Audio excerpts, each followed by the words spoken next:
Hello guys, how are you? कैसे आप सब लोग? तो चलिए स्टार्ट करते हैं part number 2 of demand and supply. इस पार्ट में सबसे पहले हम करने वाले हैं factors affecting the price elasticity of a demand. Last में हमने किया price elasticity of a demand कि कितना प्रपोर्शनेट डिमांड इंक्रीज होता है या डिक्रीज होता है, कितने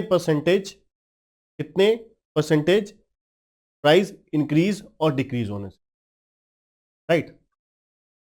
इस पार्ट में हम स्टार्ट करने जा रहे हैं factors affecting the price elasticity of a demand, कि कौन कौन से फैक्टर्स हैं जिनकी वजह से जो इलास्टिसिटी है वो ज़्यादा होती है या कम होती है, राइट। सबसे पहले है प्राइस लेवल। प्राइस लेवल से क्या मतलब है? The demand is generally elastic for moderately price goods. Demand जो है जनरली इलास्टिक होती है किन गुड्स के लिए? जिनका प्राइस मॉडरेट होता है, मतलब जिनका प्राइस एवरेज होता है, ज्यादा महंगी चीज नहीं होती वो। But the demand for very costly and very cheap goods is elastic. बहुत अच्छी बात एक्सप्लेन की हुई है कि जो बहुत महंगी गुड्स होती हैं और जो बहुत सस्ती चीज होती हैं, उनकी जो डिमांड होती है वो इन इलास्टिक होती है, राइट। क्योंकि उनकी जो डिमांड है प्राइस के घटने या बढ़ने से बहुत कम इफेक्ट करती है या तो फिर इफेक्ट ही नहीं करती। क्योंकि जिसने बहुत महंगी चीज खरीदनी है वो प्राइस की तरफ नहीं देखेगा, कुछ प्राइस इंक्रीज होगा या डिक्रीज होगा उससे उसको मतलब नहीं होता, right. Same parameter, same principle rule apply होता है in case of very cheap goods, right. The rich do not bother about the prices of the goods that they buy. अब जो अमीर पर्सन है, जिसके पास बहुत पैसा है, अब वो प्राइस के बारे में कभी नहीं सोचे, इसलिए जो गुड्स उसने खरीदनी है वो खरीदनी ही है, चाहे वो महंगी हो चाहे वो सस्ती हो। Very costly goods are demanded by the rich people and hence the demand is not much affected by the price of the commodity, right. For example, increase in the price of Toyota car from 5 lakh to 5,20,000। अब car का price अगर 5 लाख से 5,20,000 हो जाता है तो उस पर कुछ खास नहीं फर्क पड़ने वाला, will not make any noticeable difference in the its demand, correct. Similarly in the price of very cheap goods such as salt will not have any effect on their demand, क्योंकि उनकी कंजम्पशन बहुत small है और fix consumption है, इतना की use होना है। अब वो ये नहीं कि प्राइस कम होने की वजह से उसकी डिमांड होनी बढ़ जाएगी, बहुत ज्यादा बढ़ जाएगी, करेक्ट। तो पहला क्या है? प्राइस लेवल, कि प्राइस लेवल पे भी elasticity demand, price elasticity of a demand of a commodity depend करती है। प्राइस लेवल कितना है, ज्यादा है, बहुत ज्यादा है, मॉडरेट है, राइट। दूसरा है availability of substitute. Availability of substitute भी बहुत ज्यादा मैटर करते हैं, क्योंकि जिस प्रोडक्ट के जितने ज्यादा सब्स्टिट्यूट होंगे, किसी प्रोडक्ट के जितने ज्यादा सब्स्टिट्यूट होंगे उतनी उसकी कम इलास्टिसिटी होगी, right. If the a good has close substitute, अगर किसी गुड्स का क्लोज सब्स्टिट्यूट है फिर तो बड़ी सिंपल सी बात है, थोड़ा सा भी अगर आप अपने प्रोडक्ट एक्स का अगर क्लोज सब्स्टिट्यूट है प्रोडक्ट वाई, अगर आप कमोडिटी एक्स का थोड़ा सा प्राइस बढ़ाओगे ना तो डिमांड शिफ्ट होकर वाई की तरफ चली जाएगी फटाफट, सारी की सारी मेजर प्रपोर्शन, क्योंकि उसका क्लोज सब्स्टिट्यूट है, correct. The price elasticity demand for a commodity will very elastic as some other commodity can be use for it, क्योंकि अगर किसी चीज का क्लोज सब्स्टिट्यूट है तो बड़े ही आसानी से दूसरा प्रोडक्ट इस्तेमाल किया जा सकता है। तो क्यों ना हम दूसरा प्रोडक्ट कंज्यूम करें रेदर देन महंगा प्रोडक्ट कंज्यूम करने से, correct. A small rise in the price of such a commodity will induce consumer to switch their consumption to their substitute, वो फटाफट सब्स्टिट्यूट की तरफ भाग जाएंगे क्योंकि उनके पास क्लोज सब्स्टिट्यूट है और महंगा खरीदने का क्यों पर्पस बनता है, बनता ही नहीं है, कोई रीजन ही नहीं बनता। कहते हैं for example gas, kerosene oil, coal etcetera will be used more as if fuel the price of the wood increase. जो गांव में लकड़ियां वगैरह यूज करके जो लोग अपना घर का खाना वगैरह लेडीज बनाती हैं, अगर लकड़ी का प्राइस बढ़ जाए तो फिर वो क्या करेंगी, गैस पे आ जाएंगी, राइट। तो इसलिए कहते हैं on the other hand the demand for such commodities will have which have no close substitute is inelastic. अगर कोई उसका क्लोज सब्स्टिट्यूट है ही नहीं, अगर कोई प्रोडक्ट ऐसा है जैसे कि नमक की एग्जांपल हमने ली हुई है, नमक का कोई क्लोज सब्स्टिट्यूट है ही नहीं, तो आपको क्या करना होगा, वही इस्तेमाल करना होगा, चाहे प्राइस बढ़े चाहे घटे, राइट। तो दूसरा दूसरा फैक्टर क्या है जो प्राइस इलास्टिसिटी को अफेक्ट करता है, close substitutes of product. Necessity, कहते हैं अगर कोई गुड्स नेसेसिटी है then the demand tends to be inelastic. अब कोई रिक्वायरमेंट, कोई चीज ऐसी है जिसकी बेसिक नेसेसिटी है, इस्तेमाल होना ही होना है। फॉर एग्जांपल हम बेसिक एजुकेशन है, 10th तक की एजुकेशन हर बच्चे ने करनी है, तो वो एक बेसिक नेसेसिटी होती है। आप कहीं ना कहीं किसी ना किसी स्कूल में तो पढ़ोगे, राइट, चाहे एवरेज स्कूल में पढ़ते हो, अच्छे स्कूल में पढ़ते हो, वो बेसिक नेसेसिटी है।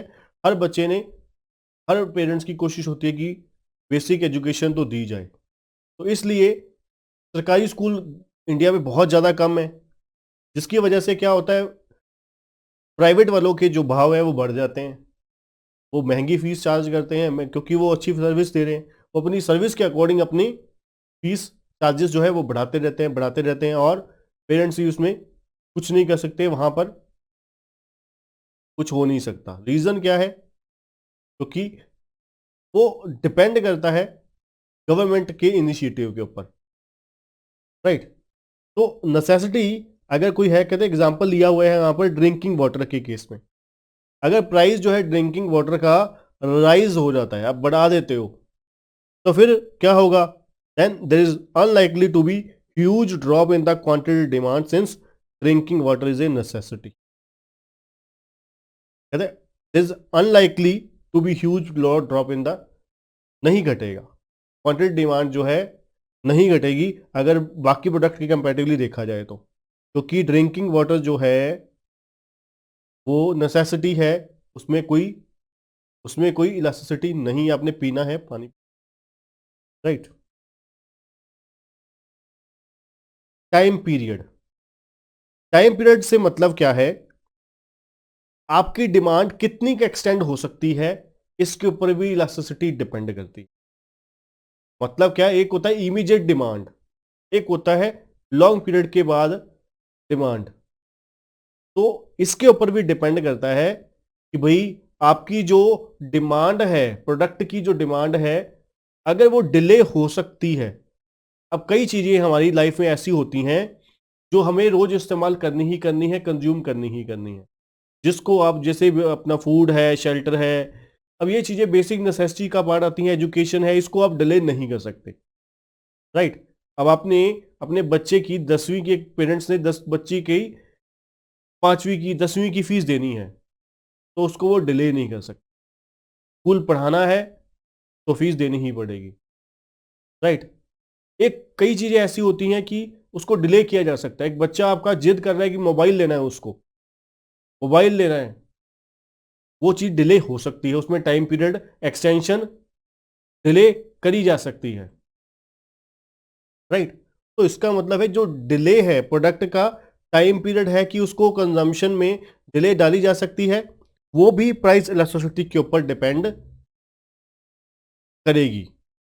फैक्टर जो है, इंपॉर्टेंट फैक्टर है टाइम पीरियड भी, कि अगर अगर उस प्रोडक्ट का टाइम पीरियड लॉन्ग है, एक्सटेंड किया जा सकता है, तो प्राइस बढ़ने की वजह से इलास्टिसिटी कम होगी। Right. Over a time good tend to be become more elastic because consumers and business have more time to find alternative or substitute. For example, if the price of the gasoline goes up over the time, people will adjust for the change. That is, they may drive less or use public transportation or from carpool. Carpool करके इकट्ठे या तो फिर public transport use करके वो क्या करेंगे, अपना टाइम निकाल लेंगे. राइट. तो मतलब क्या है, डिपेंड करता है कि कितने टाइम के लिए अब अल्टरनेटिव अवेलेबल हो सकते हैं कि नहीं हो सकते. राइट. हैबिट. हैबिट क्या है, हमारी आदतें. अब कहते हैं डिमांड जो है एडिक्टिव या हैबिचुअल प्रोडक्ट के लिए यूजली इनइलास्टिक होती है.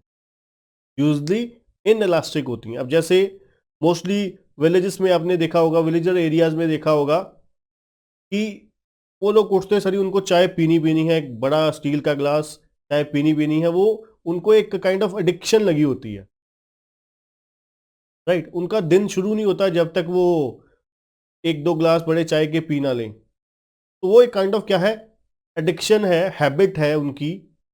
वो बिना उसके शरीर, उनकी बॉडी क्या है, नहीं चलेगी. तो वो उस केस में जो प्राइस इलास्टिसिटी हो जाती है वो टोटली इनइलास्टिक हो जाती है. वो चीज उन्होंने कंज्यूम करनी ही करनी है, यूज करनी ही करनी है.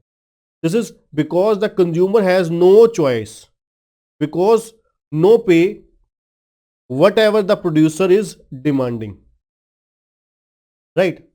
For example, if the price of a pack of cigarette goes up, it will likely not have any effect on the demand. क्यों नहीं होगा? क्योंकि सिगरेट कोई नेसेसिटी का पार्ट थोड़ी ना है. सिगरेट तो जो शौकीन है, जो लोग जिनकी एक एडिक्शन बनी हुई है, हैबिट बनी हुई है, सिर्फ वही लोग पीते हैं. मान लो मैं सिगरेट नहीं पीता, स्मोकिंग नहीं करता मैं, तो मेरे लिए मुझे कोई फर्क नहीं पड़ता 500 रुपये की सिगरेट हो जाए या 50 पैसे की हो जाए, मेरे लिए कोई फर्क नहीं पड़ता. राइट. और अगर मैं स्मोकिंग करता होता, अगर एक सिगरेट 5 रुपये की है, उन्होंने बढ़ा के प्राइस 6 रुपये कर दिया, टैक्स बढ़ा के 6 रुपये कर दी, एक सिगरेट 7 रुपये की कर दी, तब भी मेरी उसकी प्रोडक्ट की कंजम्पशन के ऊपर कोई फर्क नहीं पड़ेगा, क्योंकि मैं हैबिचुअल हूँ, एडिक्टेड हूँ, वो चीज कंज्यूम करूंगा ही करूंगा, में इलास्टिसिटी नहीं होगी. Right. Nature of the commodity, the demand for the necessity is inelastic. ये हम पहले भी बात चुके हैं. जो नेसेसिटीज होती हैं, बेसिक नीड्स होती हैं, उसके लिए जो डिमांड है वो इनइलास्टिक होती है. Right. And that for the comfort and luxury is elastic. अब जो लग्जरी गुड्स हैं या कंफर्ट गुड्स हैं, अब उस केस में अब आपको, अब चाहते हो कि मैं रेस्टोरेंट में जाके खाना खाना चाहता हूं, अच्छे रेस्टोरेंट्स में. राइट. अब आपके पास अगर पैसे नहीं हैं, अगर रेस्टोरेंट वाले ने खाने के प्राइसेस बढ़ा दिए, अब आपका क्या होगा? जिस रेस्टोरेंट में मान लो कॉस्टली महंगा रेस्टोरेंट था, अच्छा रेस्टोरेंट था, वहां पे प्राइसेस और बढ़ा दिए, 25% इंक्रीज कर दिए, 25% इंक्रीज कर दिए. तो उस केस में आपकी जो डिमांड होगी वो चेंज हो जाएगी. फिर आप उससे अपनी जो अफोर्डेबल है, आपकी रेंज में जो रेस्टोरेंट है, आप वहां की तरफ शिफ्ट कर जाओगे.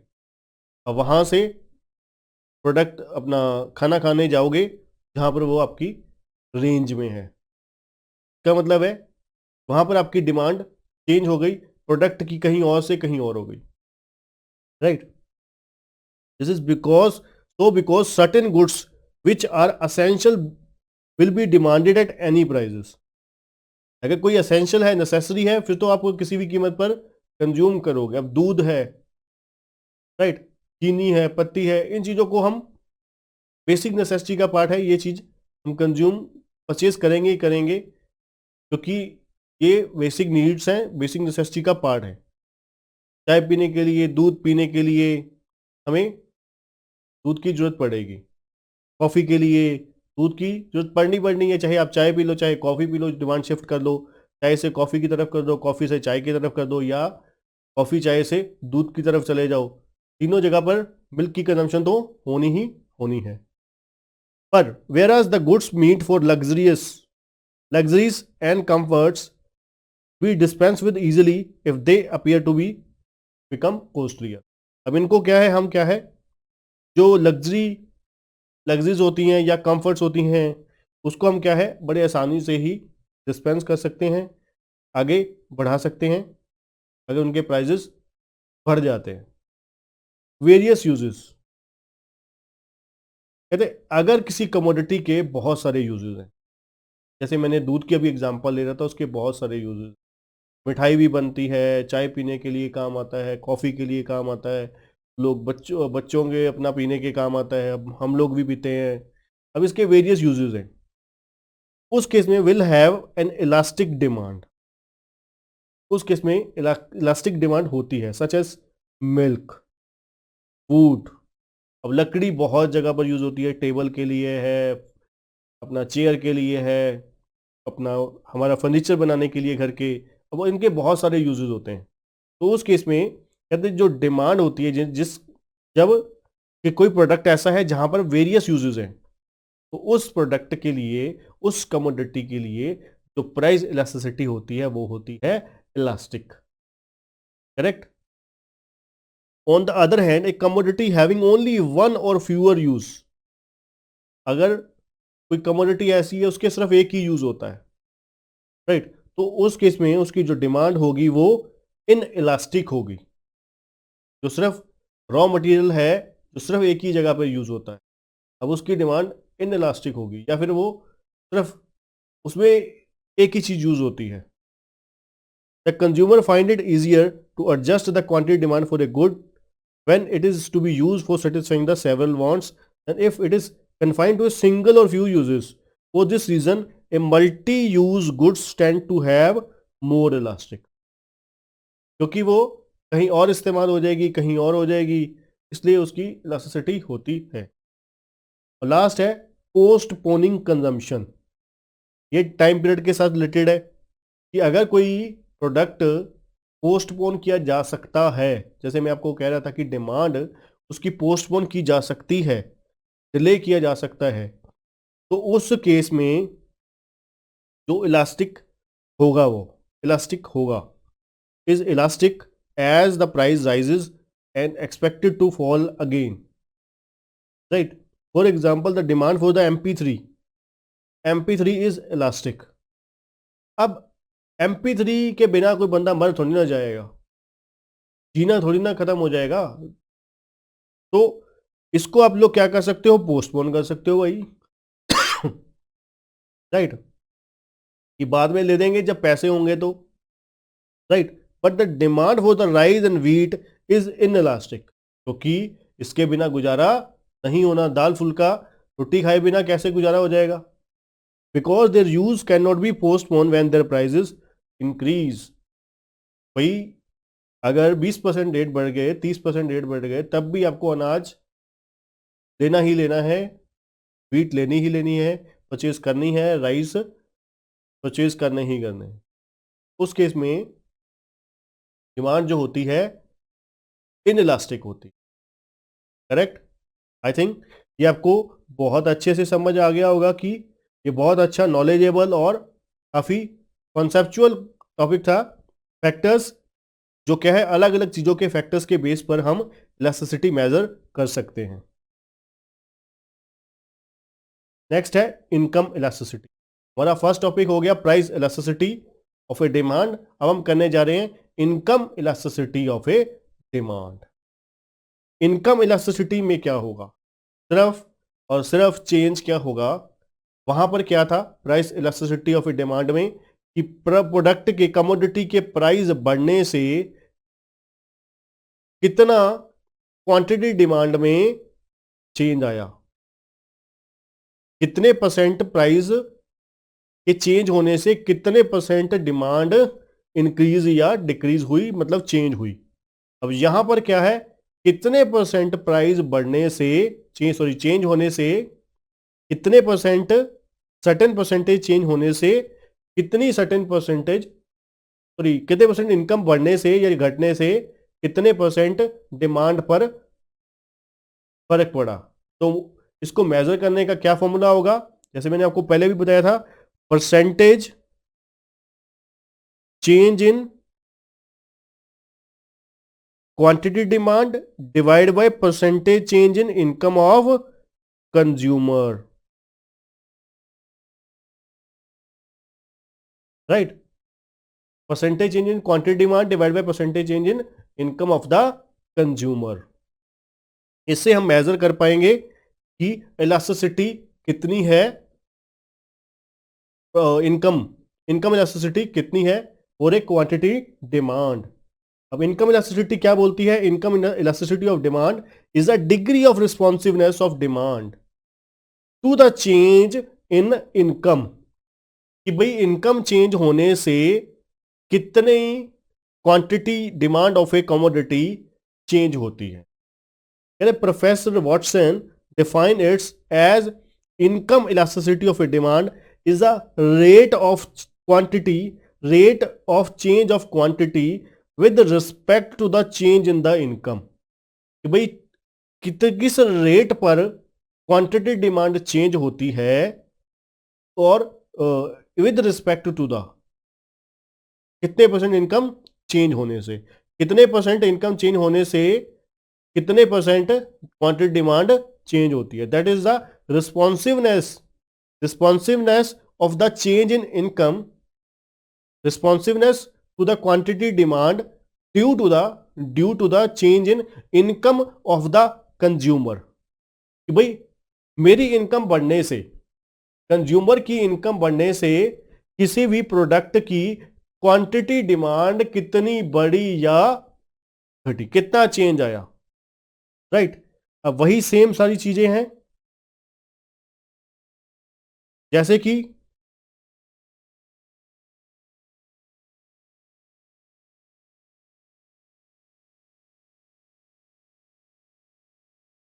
अब यहां पर भी वही चीज है, 0, 1, less than 1, more than 1, infinity.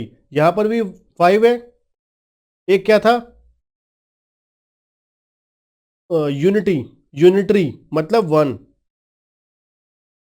1 क्या था, जितने परसेंट इनकम बढ़ी है उतने परसेंट ही, जितने परसेंट इनकम बढ़ी है उतने परसेंट ही क्या हुआ है, प्रोडक्ट की डिमांड इंक्रीज हुई है, राइट।